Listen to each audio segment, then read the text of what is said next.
ようこそ、ハウスでアリーベ。さあ、聞かせてください。あなたの内深くにある悩みの正体を。和樹は占い師から出されたハーブティーを一口飲んだ途端、その不思議な香りに心をほぐした。そして彼は内にある苦悩を吐き出し始めた。覚悟を決めましょう。はい。はいカット。皆さんお疲れ様でした。これにてクランプアップです。本当皆さん長い間ありがとうございました。特に和樹さん、オファー受けてくれて本当にありがとうございます。いやこちらこそこの作品に出演できて嬉しかったですよ。和樹さん、そう言ってもらえると私涙が。誰もが見たことのある銀幕の大スター。そんな高い知名度を誇る和樹。彫りの深い整った顔。男気にあふれる仲間思いの熱い男。それが世間が彼に抱くイメージ。しかしそれは表の顔。疲れた。おい山本、お茶。はい、こちらです。どうぞ。たくあの監督よ。何ヶ月使うんだっての。だいたいなんで俺がつまらん映画に出なきゃいけねえんだ。彼は打ち上げも欠席した。映画のスポンサーに頭を下げることすら彼には我慢できないことだった。和樹も若い頃は一生懸命芝居をする一人の俳優だった。しかし、売れた途端に調子に乗る一方、表向きは好感度1位の大スター、裏ではわがまま放題。そんな二つの顔を使い分けていた。ねえ、和樹さん。またシャンパン入れてよ。しょうがねえな、こいつめ。よしわかった。店にある分全部あげるぞ。和樹さんすごい。和樹さん、さすがにそれはちょっとやばいんじゃ。なんだよ山本。マネージャーの身分で俺に説教するつもりか？金を出すのは俺なんだから引っ込んだろ。和樹さん怖い。こいつら。和樹は一本映画に出演するだけでかなりの額を稼ぐことができた。だから稼いだ金を貯めたりはしない。あるだけ使ってしまうのだ。だが、そんな生活も突如終わりを迎えることになる。すいません。もしもし。はい。はい。事務所からの電話は社長の夜逃げを知らせるものだった。有り金すべてを持って逃げたと。動揺した和樹は山本の胸ぐらを掴んで問いただす。どういうことだ？説明しろ！僕にもわかりませんよ。たださっき、社員が会社に行ったらもぬけの殻だったって。俺のギャラはどうなるんだよ。まだ払われてねえのもあんだぞ。そんなの俺にもわかりませんよ。ふざけんな、どうにかしろよ。マネージャーだろ。翌日には給料を払えないとして事務所から契約解除の連絡が届いた。慌てた和樹は自ら他の事務所に契約を打診するも全て断られてしまった。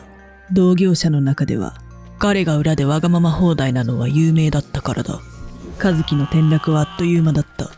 後ろ盾がなくなった途端に出演オファーが来なくなり、借金だけが重くのしかかった。和樹に仕事が来なくなると皆手のひらを返し返済を迫るようになった。自宅にまで取り立てに来るようになり、家にも帰れなくなってしまった。最初は遊び仲間の家を泊まり歩いていたが、やがてそれも断られるようになり、彼は行き場をなくした。なんだってんだよ。止めてくれたっていいじゃねえかよ。散々一緒に遊んできた仲なのによ。くそ。一回家に帰るしかねえか。どうにもならなくなった和樹は、闇に紛れ自宅に戻り、裏口から入ろうとした。よしよし。マスコミの張り込みにも見つからなかったし。さてと鍵っと。あれ？なんで開かないんだ？くそ、開かねえ。仕方ねえ。表から入るか。和樹は玄関のポストに無造作に突っ込まれた郵便物が気になり、それを見て愕然となる。その郵便物の通知で、自宅がすでに借金の担保として差し押さえられていることを知った。マジかよ。どうしたらいいんだよ。マジで金ねえし。寝るところねえじゃん。公園で寝泊まり。いやいや、俺は大スターだぞ。そんなのありえねえ。そうつぶやく顔は疲れと焦りがにじみ、手は不安で震えていた。もともと真の親友などいなかった。仕事と財産も失い、和樹にはもう何も残っていなかった。ああ、腹減った。いつから飯食ってないんだ？もうわかんねえや。バカ野郎！大スターだぞ。拾い食いなんかできるかよ。くそ！なめんじゃねえぞ！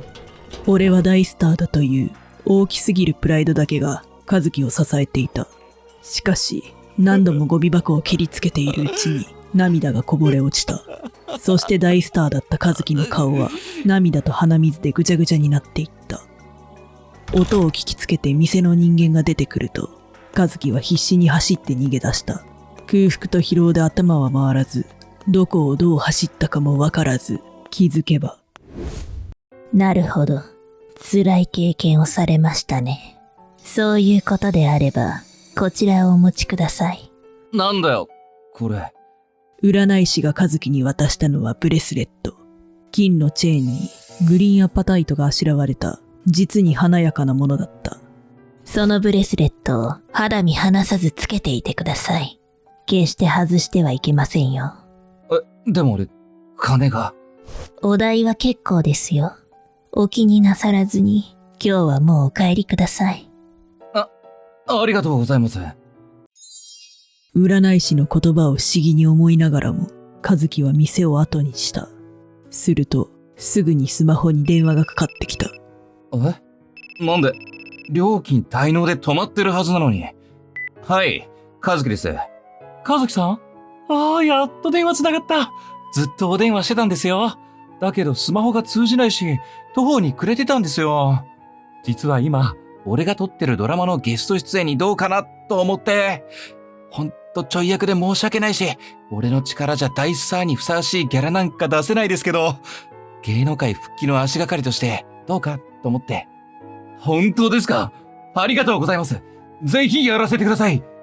和樹はこの時、売れ始めて以来初めて本気で人に頭を下げた。それからは不思議と全てがうまくいった。小さな事務所が拾ってくれ、ギャラは低いが仕事が回り出した。すると、安心したのか債権者の取り立ても収まった。検事が回してくれたちょい役をきっかけに、だんだん芸能界での和樹の立ち位置も安定してきた。和樹の手首には、華やかなブレスレットが輝いていた。それから2年後。和樹さん、撮影お疲れ様です。ケンジさん、いつもありがとうございます。ところでケンジさん、今度は新しい映画撮るらしいですね。あれ、もう知ってるんですか？いやー、そうなんですよ。今度も和樹さんにオファーしますんで、よろしく。そのことなんですけど、次回はもうちょっと大きな役をいただけないですかね。再ブレイクっていうんですか？そういうのをね、そろそろ俺も考えていきたいなーなんて。どうですかね。どうかな。スポンサーの意向もありますし、俺の一存ではなんとも。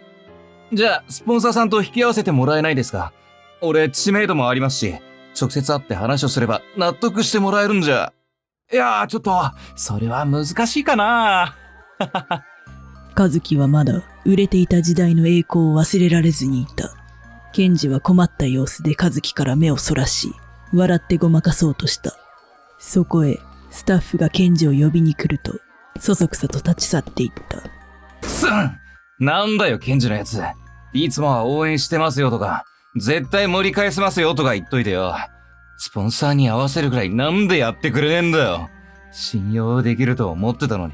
芸能界のやつはやっぱりどいつもこいつもクソだ。そんなことがあって数日後、検事の撮影現場に呼ばれた。検事に対して不満を感じていても、仕事なしではやっていけないのが現実だった。見ろ、あの主役の臭い演技。俺の方が100倍もうまいじゃないか。俺にやらせりゃ興行収入だって100倍だろうが。くそ、こんなちょい役、いつまでやってなきゃなんないんだ。その時、別のセットの影から話し声が聞こえてきた。どうも、検事さんお疲れっす。いやー、どうも、お疲れ。俺は山本。あの野郎挨拶もせずにいなくなったくせに、検事のとこに出入りしてたのか。検事も、なんで俺に一言言わないんだよ。山本は俺のマネージャーだぞ。ケンジさん、まだ和樹の面倒見てるんですって。優しい。ほんと人格者。何言ってんだよ。でもそろそろ潮時じゃないですか。こないだスポンサーに合わせろってごねられたんでしょ。昔の花もないし、知名度って言っても悪評の方でしょ。スポンサーも嫌がりますよね。そんな無理して使わなくても。和樹は怒りを押し殺し、歯を食いしばって聞いていたが、最後の言葉に頭の中が真っ白になり、切れてしまった。おいお前ら、俺がお前らのお情けで仕事させてもらってるというのか。上等だよ。だったらこんな役降りてやるよ。こっちからお断りだ。和樹はケンジと山本に向かって怒鳴ると、現場から走り去っていった。残されたスタッフたちは唖然として顔を見合わせた。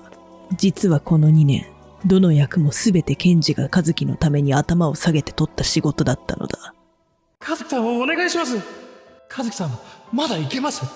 和樹さんにどうか、チャンスをください。そして今回もスポンサーに頭を下げ得た役だった。その役に穴を開けた和樹には、もうどこからも声がかかることはなかった。今日も疲れたっと。たく日雇いの仕事も楽じゃねえっとな。腰痛い。この家、窓が開いてるな。おい、誰かいませんか？開けっぱなしは不用心ですよ。って、うわ！びっくりした。なんだ、人がいるのか。そこには、正気を失った和樹が畳に座っていて、焦点の合わない目で壁を見つめていた。俺はスターだ。大スターの和樹だ。もうすぐ主役でクランクインだ。上ごとのようにつぶやく和樹の手首には、あのブレスレットはなかった。和樹よ。人気とは実に儚きもの。維持することは容易ではない。しかし、他者を尊重し、心がけ次第ではお前が求める場所を守ることができたかもしれぬ。だがお前は、その傲慢さで人とのつながり、そして信頼関係を軽んじた。ブレスレットは、ケンジのお前への情をつないでくれたのだ。これを機に、地道な努力をし、いつか本物の信頼を築けば、揺るぎないものを手に入れることもできたろう。だがお前は、自分の栄華のみ求め、人の思いを汲み取らず、かろうじてつながっていた最後の糸すら、自ら断ち切ってしまった。そして魔力が尽き、ブレスレットは消滅したのだ。そう。和樹が現場から走り去る途中にブレスレットが切れ、地面に落ちた瞬間に弾け飛び、消滅したのだ。和樹が壊した信頼関係とともに。その結果が今のお前の姿だ。幻の中で思う存分望んだ栄華を誇り続けるがいい。失った輝く過去の中で